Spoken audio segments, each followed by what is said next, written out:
We all know that United Arab Emirates, a land of peace and prosperity. UAE is where individuals gain from one another. Dubai, kapag sinabi nilang Dubai, syempre unang papasok sa isip mo, disyerto.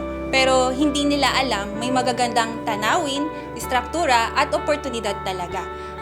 A place where we find 200 plus nationalities living united. I was able to be given the opportunity to work in a good and stable companies here. Thus, I was able to bring my family with me and become financially stable. Bago ako pumunta ng UAE, wala akong idea kung ano yung magiging takbo ng buhay ko. Hanggang ayon, makahanap ako ng work, may makilala akong mga friends. Alam naman natin na pag sinabing OFW, mag-isa tayo eh. Malayo tayo sa pamilya natin. Marami akong natutunan dito sa UAE. Marami akong mga nakasalumuhang tao. Dito ko rin na-discover actually yung talent ko. Marami mga Pilipino na nagtutulungan dito sa UAE. Actually, when I first entered here in UAE, I see how the sunlight is being used to generate electricity and light up the area. Nothing is wasted, not even sunlight. The country's beautiful architecture is there to see and admire.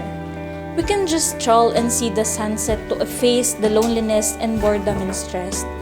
It is a home to a wide range of nationalities.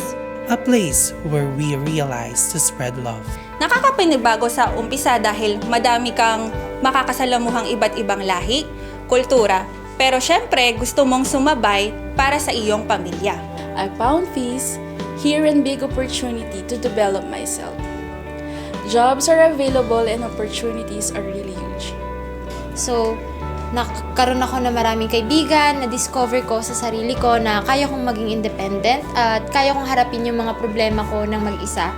Now, I'm supporting my family back home and I can help those who are in need of my support as well.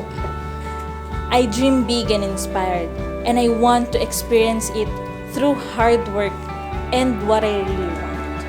A place where we realize what humankind is. Sustainability is being practiced here by all. They inspire me to love my country. In UAE, I learned the progress depends on how much the people love their country. Malaki ang naging epekto sa akin ng UAE dahil dito ako umunlad, naging matatag, natutong tumayo sa sariling mga paa. So I'm looking forward to more years of staying and working here in the UAE. And nakikita ko yung brighter future ko dito sa UAE. So, thank you UAE! Dito ko naramdaman sa UAE yung isang pagiging pamilya. Thank you very much and I love UAE.